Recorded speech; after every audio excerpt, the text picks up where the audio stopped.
যা, আজকে ঘুম থেকে উঠতে যে এত দেরি হয়ে যাবে কখনো কল্পনাই করতে পারিনি। তাড়াতাড়ি রান্নাটা চাপিয়ে ফেলি, নয়তো মা তো আবার রাগ করবে। আমার এখন থেকে অনেক আগে আগে উঠতে হবে, নয়তো সংসারের কাজকাম করতে অনেকটাই দেরি হয়ে যায়। আমি তো সব সময় চাই আমি আমার পরিবারকে নিয়ে সব সময় সুখে শান্তিতেই যেন বসবাস করি। হে ভগবান, তুমি আমার পরিবারকে সব সময় ভালো রেখো। হিরে চালের বস্তা, মোটা হাতি, আর কতক্ষণ ধরে আমি অপেক্ষা করব দুটো ভাত খাওয়ার জন্য? সকাল থেকেই রয়েছি না খেয়ে। আমার কি পেট পিত্তি বলতে কিছু নেই নাকি রে? ছেলেকে কত শখ করে বিয়ে দিয়েছিলাম, ভেবেছিলাম আমাকে ছেলের বউ কত যত্ন করবে। এ তো দেখি নিজেই নিজেকে যত্ন করে পারে না।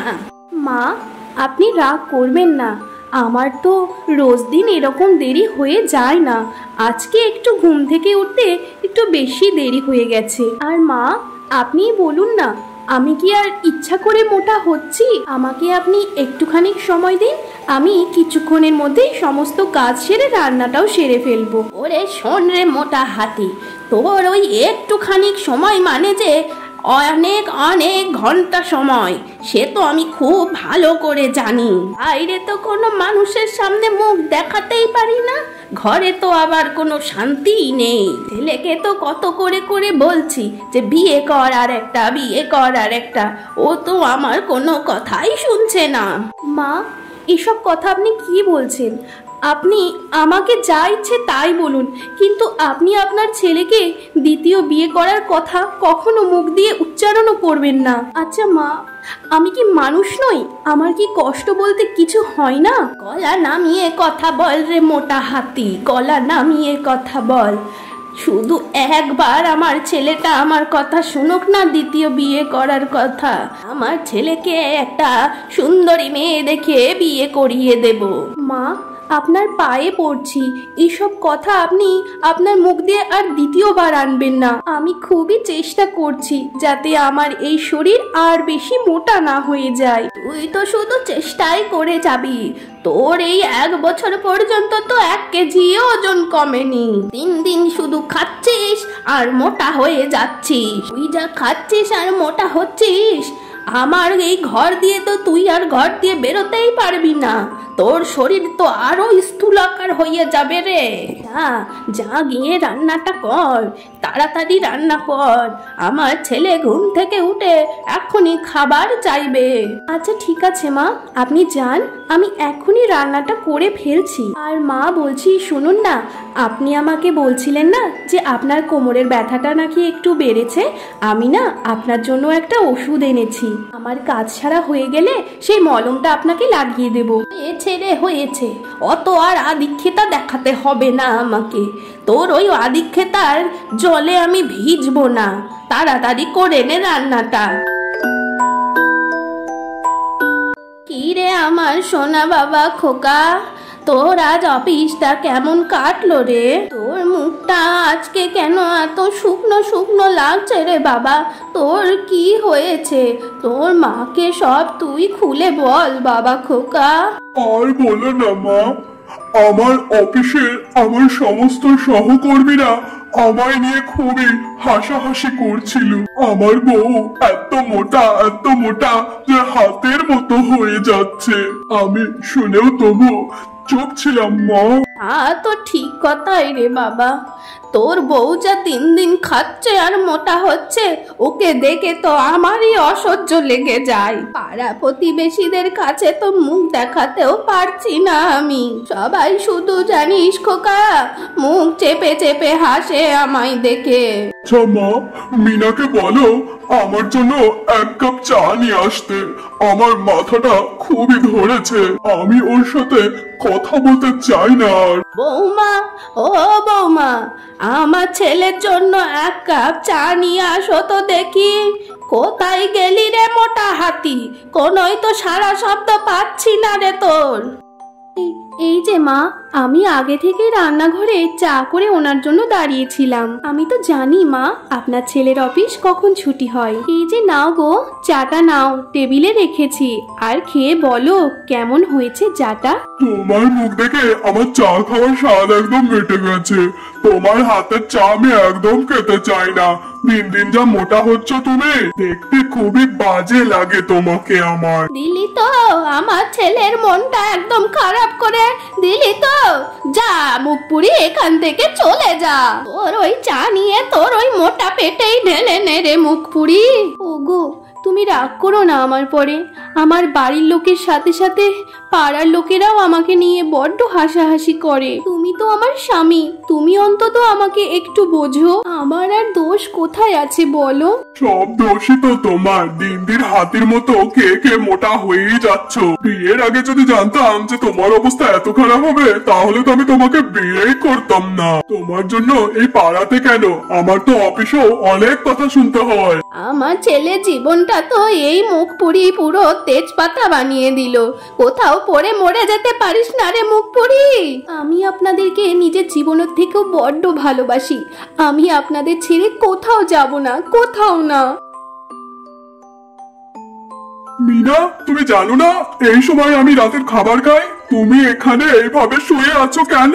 যাও যাও, তাড়াতাড়ি আমার খাবারটা বেড়ে দাও। খেয়ে আমি এখন ঘুমাবো। সকালে আবার আমাকে অফিসে যেতে হবে তো। সারাদিন বাড়িতে থাকো তো, তাই আর আমার কষ্ট তুমি কি করে আর বুঝবে। সারাদিন খাও দাও আর ঘুমিয়ে থাকো। ওগো আজকে আমার শরীরটা বড্ড খারাপ লাগছে। তুমি দুটো ভাত বেড়ে খেয়ে নাও গো।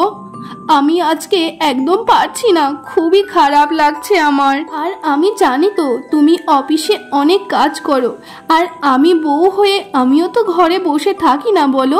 সংসারের তো সমস্ত কাজ কাম এই শরীর নিয়েই করি, যত কষ্টই লাগুক না কেন। তুমি হচ্ছ এই বাড়ির বউ, তো বউরা সংসারের কাজ করে না তো কি করে? বাড়ির বউরা কি কোনো মানুষ নয়? বাড়ির বউদের কাজ করলে কি কোনো কষ্ট হয় না, শরীর খারাপ হয় না? বাড়ির বউ বলে শরীর খারাপ হোক আর যাই হোক সমস্ত কাজই করতে হবে, কারণ সে তো বাড়ির বউ, অন্য বাড়ির মেয়ে। মুখে মুখে খুব তর্ক করা শিখেছিস তাই না? তুই আমার মন থেকে অনেক আগেই উঠে গেছিস, বুঝলি তো? আমার মা ঠিকই বলতো, আমার মায়ের শান্তির জন্য অন্য কোনো রাস্তা আমাকে বেছে নিতেই হবে। মানে তুমি কি বলতে চাইছো বলো তো? তুমি কি করতে চাইছো? আমি তো তোমার কথা কিছুই বুঝতে পারছি না। বুঝতে হবে না তোমাকে আমার কথা, যখন করব তখন দেখতে পারবে, এর আগে নয়। এটা কে? এটা কে গো? হ্যাঁ, তোমার সাথে এসেছে বউয়ের মতো সেজে গুজে। কে ও? আমি তো কিছুই বুঝতে পারছি না। এটা কে রে খোকা সোনা? এত সুন্দর মেয়ে তো আমি কোনোদিনও দেখিনি। কে বাবা এ? তুমি আমাকে সবসময় বলতে না মা যে দ্বিতীয় একটা বিয়ে করে নিতে। এটা আমার দ্বিতীয় বউ, আমি একে বিয়ে করে নিয়ে চলে এসেছি। হচ্ছে তোমার ঘরের নতুন বৌমা। এর নাম হচ্ছে রূপবতী। তোমার পছন্দ মতো আমি এক সুন্দরী মেয়েকে বিয়ে করেছি মা। ওগো এসব তুমি কি কথা বলছো? এইসব দেখার আগে আমি কেন মরে গেলাম না? কেন গো বলো, আমাকে বলো। এইসব কথা সবই মিথ্যা, আমি বিশ্বাস করি না। তুমি ওকে ঘর থেকে বের করে দাও, বের করে দাও ওকে। এই শোন চালের বস্তা মোটা হাতি, আমি এই বাড়ি ছেড়ে কোথাও যাব না। শাশুড়ি মা, আপনি ওকে এক্ষুনি এই বাসা থেকে বের করে দিন।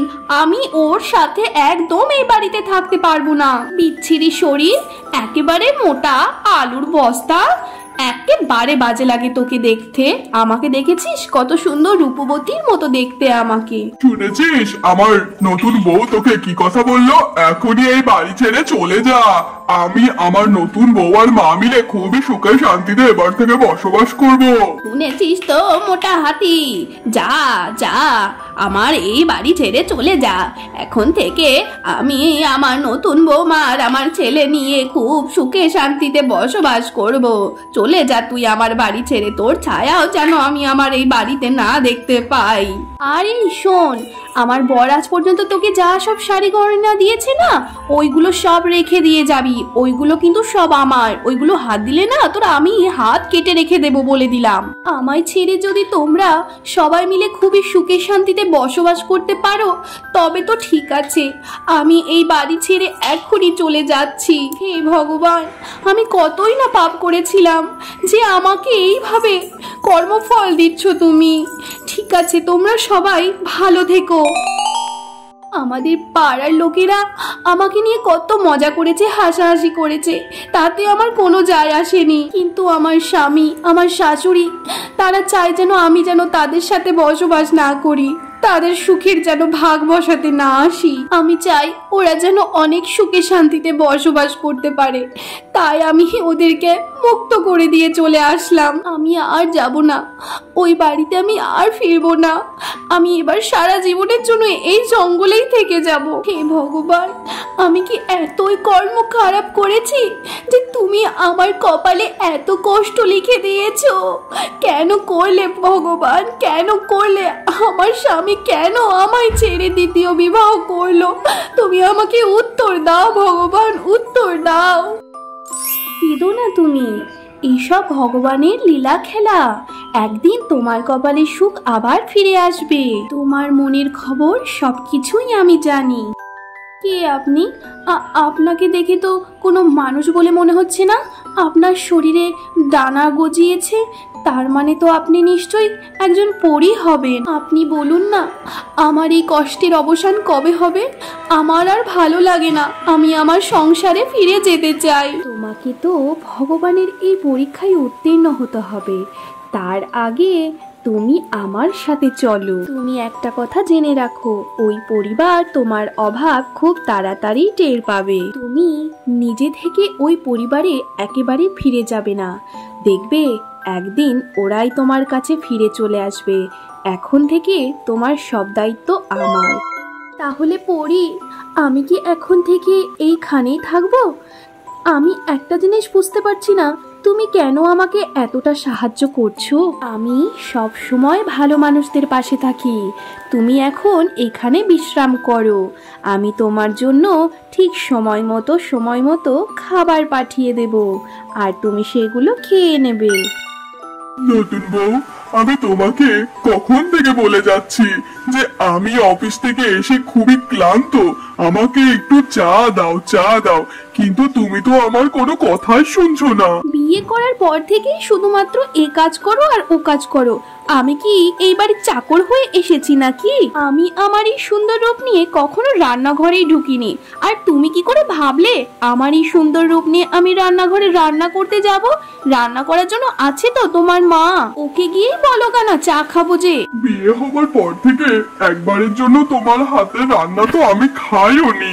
আর বাড়ির বউদের তো এইটাই কাজ হয়ে থাকে যে রান্না বান্না করবে, স্বামীর যত্ন আত্তি করবে। আচ্ছা বলছি, মা কোথায়? মাকে তো দেখতে পাচ্ছি না। এই শোনো, আমাকে তুমি অত হুকুম করো না, আমি তোমার ওই হুকুম শোনার জন্য বসে নেই, ঠিক আছে? আর এইসব নিয়ম তুমি আর তোমার মা তৈরি করেছো। আর শোনো, তোমার মা কোথায় সেটা আমি কেন জানবো? আর কেনই বা বলতে যাব? আমি জানি না কোথায় আছে তোমার মা। তোমার নিজের মা কোথায় আছে তুমি নিজে খেয়াল নিয়ে খোঁজ নিয়ে দেখো গা। আমার মায়ের খোঁজ আমি নিজেই রাখি না, আবার তোমার মায়ের খোঁজ রাখতে যাব? এসব তুমি কি বলছো নতুন বউ?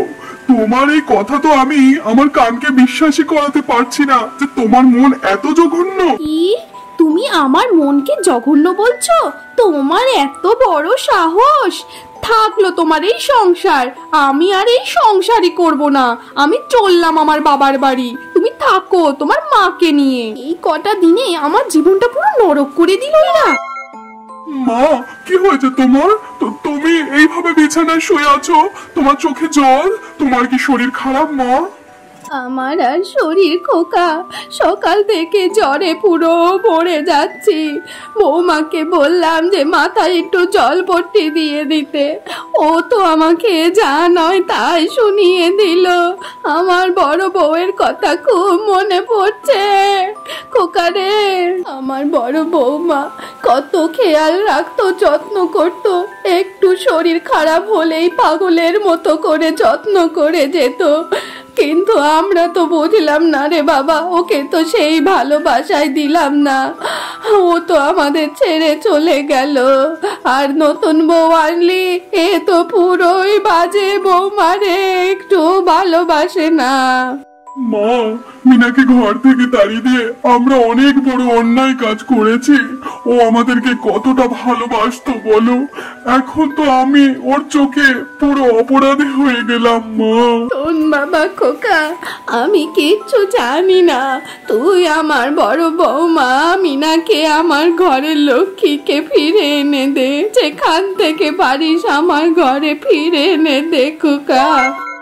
আমার মনটা তো মনে হচ্ছে আমার বউ মিনা এই জঙ্গলেই কোথাও এক জায়গায় আছে, কিন্তু সারাটা দিন হয়ে গেল আমি তো মিনাকে কোথাও খুঁজে পাচ্ছি না।